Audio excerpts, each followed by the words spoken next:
Hi everyone. So welcome to the game of CGL. तो इस video में हम लोग एसएससी में अभी हुए स्कैम के बारे में बात करेंगे। तो 2025 अगर आप टारगेट कर रहे हो एसएससी का तो ये वीडियो आपके लिए बहुत ज़्यादा इंपॉर्टेंट है। प्लीज़ वॉच इट बिकॉज अभी आपके दिमाग में, मेरे को पता है, ये सारे स्कैम देख के बहुत सारे सवाल उठ रहे होंगे।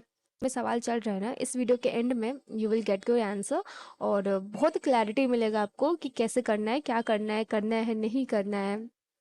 तो जस्ट प्लीज वॉच इट। तो क्या हुआ है ना, देखो अभी एसएससी सीजीएल 2024 का मेंस हुआ है कल। एंड मेंस में तो खैर चलो, जो भी पेपर में क्या पेपर में तो ठीक था सब कुछ। पेपर में क्या था कि जीके का थोड़ा ऐसा लेवल ज़्यादा था, तो लेवल ज़्यादा इज़ कम्प्लीटली आई अग्री कि ये एसएससी पे है, वो उस पे है, वो चाहे लेवल ऊंचा रखे नीचा रखे, इट्स अप टू हिम, वो कुछ भी करे, हमें तो पढ़ के जाना है। तो that is not problematic.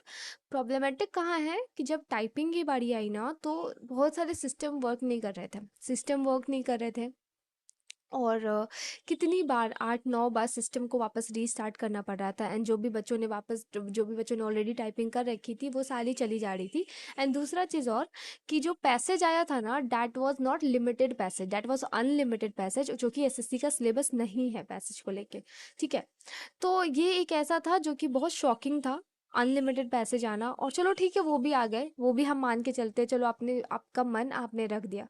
But जब सिस्टम का प्रॉब्लम हो रहा है, आप ये बताओ, ये एक प्रीलिम्स पेपर नहीं था। यहाँ पे लाइक लाखों बच्चे, 10 लाख बच्चे ऐसे नहीं बैठे थे, 15 लाख बच्चे नहीं बैठे थे पेपर में।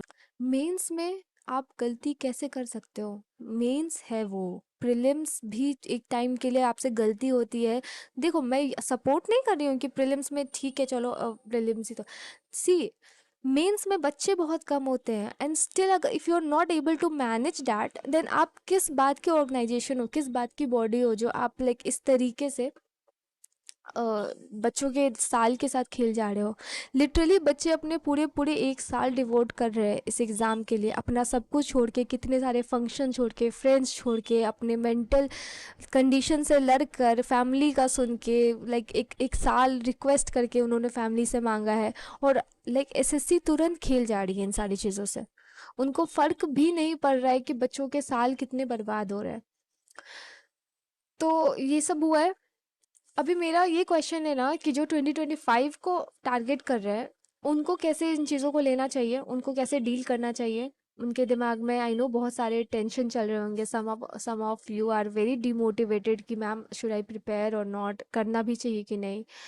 ये सब शायद नहीं करना चाहिए, क्योंकि क्या पता मेरे साल में ऐसा हो जाए, क्या पता ऐसा कुछ हो जाए तो फिर मेरा तो पूरा टाइम वेस्ट हो जाएगा ना। तो इस बारे में बात करते हैं। देखो, पहली बात तो ये समझो, अगर मेरा ये जो भी मैं बोलने वाली हूँ, this is my personal recommendation, ये मेरा सजेशन है, मेरा पॉइंट ऑफ व्यू है। अगर ये आपके लिए वर्क नहीं करता तो आप इसको अवॉइड कर सकते हो, बट ये मेरा सजेशन है। ओके, तो आप एक बार देख लेना, अगर आपके लिए वर्क कर रहा है तो प्लीज़ अप्लाई इट।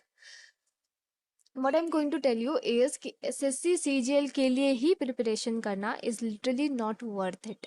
आप पूरे साल सिर्फ एक एग्जाम को, वो भी ये एसएससी सीजीएल, आप नहीं दे सकते हो। आप मेरी समझो, मेरी बात मानो कि आप नहीं दे सकते हो पूरे साल सिर्फ इसी एक एग्जाम को, ओनली दिस वन एग्जाम आप नहीं टारगेट कर सकते हो। क्योंकि देखो, आप ये बोलोगे, अभी आप ये बोलोगे कि मैम ऐसा तो नहीं होता ना, ऐसा लाइक अगर हम चार नाव पे पैर रखेंगे तो फिर कुछ भी नहीं होगा, फिर तो हम कहीं के भी नहीं रहेंगे। I we should like have to focus on one exam ना, कि ताकि वो निकाल ले 6 महीना ऐसा दे के। तो आई अग्री विथ यू कि ऐसा है, मैं समझती हूँ कि आप एक बार फोकस करोगे तो वो एग्ज़ाम निकल जाएगा, एक ही एग्ज़ाम पे फोकस रखोगे तो। बट मेरा क्वेश्चन ये है कि एक बात बताओ, आपने पढ़ाई को लेके बोला है कि मैं तो अपना पूरा 100% दूंगा, मैं तो पूरा पढ़ूंगी अच्छे से, सब कुछ अच्छे से करूंगी। बट जो स्कैम हो रहे हैं वो पढ़ाई पे तो स्कैम हो ही नहीं रहे हैं, वो स्कैम हो रहे हैं जब अगर आपका सिस्टम ही वर्क नहीं किया। आप सोचो, आप सब कुछ करके गए एग्जाम में, आप सब कुछ पढ़ के गए, सारे पीवाईक्यूज मॉक जितने देने थे आपने सब कर लिया। बट व्हाट इफ आपका सिस्टम वर्क ना करे, व्हाट इफ आपका कंप्यूटर वर्क ना करे, व्हाट इफ एसएससी का कोई ऐसा नॉर्मलाइजेशन के नाम पे ऐसे कट ऑफ चले गए हैं, आपको खुद ही नहीं पता कि क्यों मेरे को नॉर्मलाइज्ड मार्क्स इतने मिले हैं, इतने कम क्यों मिले हैं। आपको नहीं पता, उन्होंने नॉर्मलाइजेशन का नाम देके आपको मार्क्स दे दिया, बट आपको खुद नहीं पता। आपका शिफ्ट हार्ड आ गया, आपको खुद नहीं पता कि अरे यार मेरे को इतने कम मार्क्स क्यों मिले, नॉर्मलाइज्ड मार्क्स, आप कहाँ जाओगे पूछने? समझ रहे हो आप मेरा बात? कि आप तो पढ़ के गए हो, बट व्हाट इफ कोई ऐसा फैक्टर आपको इफेक्ट कर दे जो आपके हाथ में ही नहीं है। और पिछले जो पैटर्न्स देखने को मिल रहे हैं एसएससी सीजीएल के, वो यही दिख रहे हैं ना कि ये कुछ भी करते हैं, कुछ भी करते हैं, और कोई एक्सप्लेनेशन नहीं देते हैं, कोई रिस्पॉन्सिबिलिटी नहीं है, कोई अकाउंटेबिलिटी नहीं है, कुछ नहीं है। उनको कोई फर्क नहीं पड़ रहा है कि आपका पूरा 1 साल चला जा रहा है। समझ रहे हो आप मेरी बात? तो मेरा बस पॉइंट ऑफ व्यू ये है कि आप सिर्फ इस एग्जाम के भरोसे मत बैठो, क्योंकि ये एग्जाम आपकी रिस्पॉन्सिबिलिटी नहीं ले रहा है, वो अपनी रिस्पॉन्सिबिलिटी ठीक से पूरा नहीं कर रहा है। अगर वो मेंस का पेपर कुछ कम, लाइक इतने कम बच्चों का पेपर अगर आप ठीक से नहीं करा पा रहे हो, तो आप कैसे कराओगे प्रीलिम्स का पेपर? इतने सारे बच्चों का पेपर कैसे कराओगे? हर बार तो आप स्कैम ही कर देते हो। तो हर बार जब स्कैम ही हो जाता है तो आप अपना पूरा साल ऐसे एग्जाम को कैसे डिवोट कर सकते हो? राइट? पढ़ाई में तो मेरे को पता है कि आप पीछे नहीं हटोगे, आप तो पूरा करोगे पढ़ाई में, बट वहां पे ना आप हार जा रहे हो जहाँ पे लाइक जो आपके हाथ में ही नहीं है।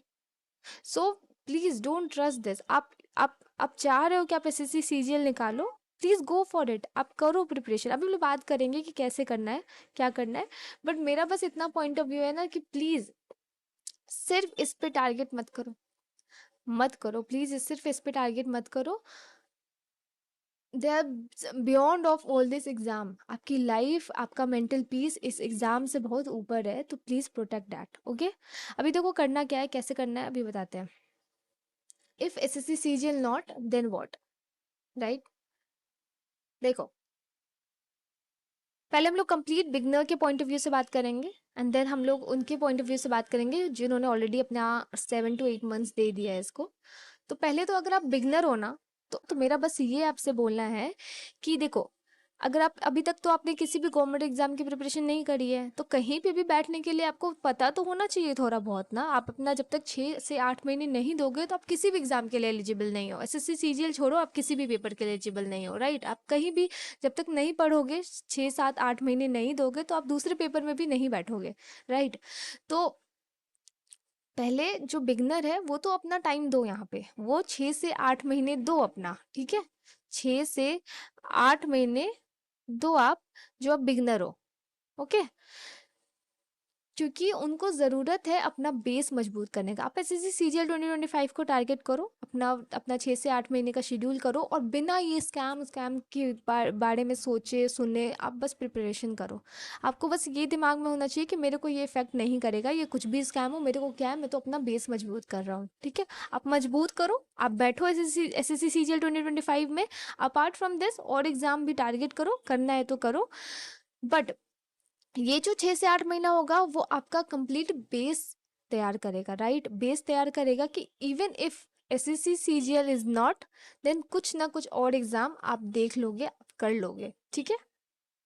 बट अभी आ जाओ जिन्होंने ऑलरेडी अपना 7 to 8 months दे दिया है, जिन्होंने ऑलरेडी दे दिया है ना, सी, अब आप ना सिर्फ एसएससी सीजीएल के भरोसे नहीं रह सकते हो, मत रहो। और साथ साथ ना बाकी एग्जाम्स को टारगेट करते चलो। और हाँ, ऐसा भी नहीं करना है कि एकदम डिफरेंट एग्जाम टारगेट कर लेना है एसएससी सीजीएल के अलावा। अगर आप दूसरा ही एग्जाम टारगेट कर ले रहे हो ना, तो फिर आपको प्रिपरेशन करने में बहुत दिक्कत होने वाला है, आप नहीं कर पाओगे, फिर तो आप नहीं कर पाओगे। लाइक फिर होता है वो चार नाव पे पैर रखना ही कहलाता है, और फिर आप बिल्कुल भी नहीं कर पाओगे।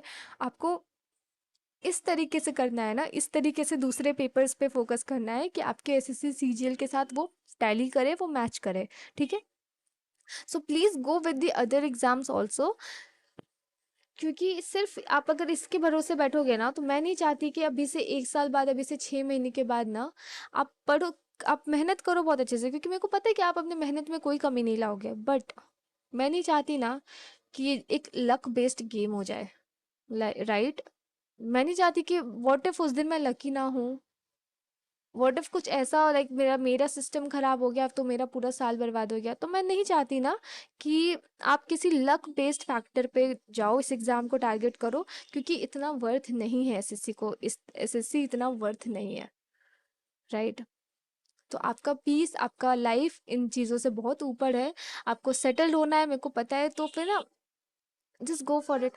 बहुत सारे एग्जाम्स है आसपास, और बाकी कुछ भी एग्जाम्स आएंगे, नोटिफिकेशंस आएंगे, आई विल टेल यू कि आप इसको भी देख लो एक बार। बट मैं ये नहीं बोल रही हूँ कि आप करो लाइक एकदम ऐसा दूसरे एग्जाम्स पे फोकस कर जाओ, आप करो एसएससी सीजीएल की प्रिपरेशन, बट बाकी एग्जाम्स को साथ में लेके करो, ठीक है। थोड़ा बहुत देखते रहो और सेम सिलेबस साइमल्टेनियसली सिलेबस को मैच करते हुए चलो, ठीक है। कि देखो हाँ चलो इधर भी ऐसा पूछा जा रहा है, ऐसा भी पूछा जा रहा है, तो ये उनके लिए जिन्होंने ऑलरेडी 7 to 8 मंथ्स दे दिया है। जो बिगनर है वो प्लीज अभी अपना बेस बनाने पे फोकस करे, वो बिल्कुल ये स्कैम स्कैम पे नहीं सोचे, ठीक है। सो आई होप आपको हेल्प मिला होगा, आपको एक छोटा सा क्लैरिटी मिला होगा कि क्या करना चाहिए, कैसे चीज़ों को आगे लेके जाना चाहिए। तो ये सारे स्कैम्स चलते रहेंगे, होते रहेंगे, क्योंकि जो है वो हमारे हाथ में नहीं है। जो ऊपर बैठे हुए हैं, जो ऑर्गेनाइजेशन के ऊपर बैठे हुए हैं, वहाँ पे हमारा कंट्रोल नहीं है, और उनको कोई फ़र्क नहीं पड़ रहा है कि आपका 1 साल जा रहा है, 2 साल जा रहा है, आपने 4 साल से प्रिपरेशन किया है, आपकी फाइनेंशियल कंडीशन अच्छी नहीं है, आप किस लिए कर रहे हो, किस लिए नहीं कर रहे हो। तो उनका उनको कोई फ़र्क नहीं पड़ रहा है। It's your life, it's your responsibility. तो आप डिसाइड करो, आप अपना चॉइस करो कि आपको कैसे लेके जाना है, okay. So thank you, that's it for the video, and share it as much as you can, क्योंकि आई नो जितने भी अभी 2025 के एस्पिरेंट है वो सब, सबके मन में, उन सबके मन में ये सवाल चल रहा होगा।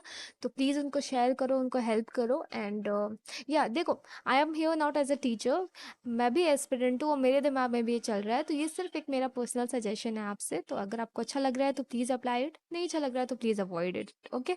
चलो बाय बाय।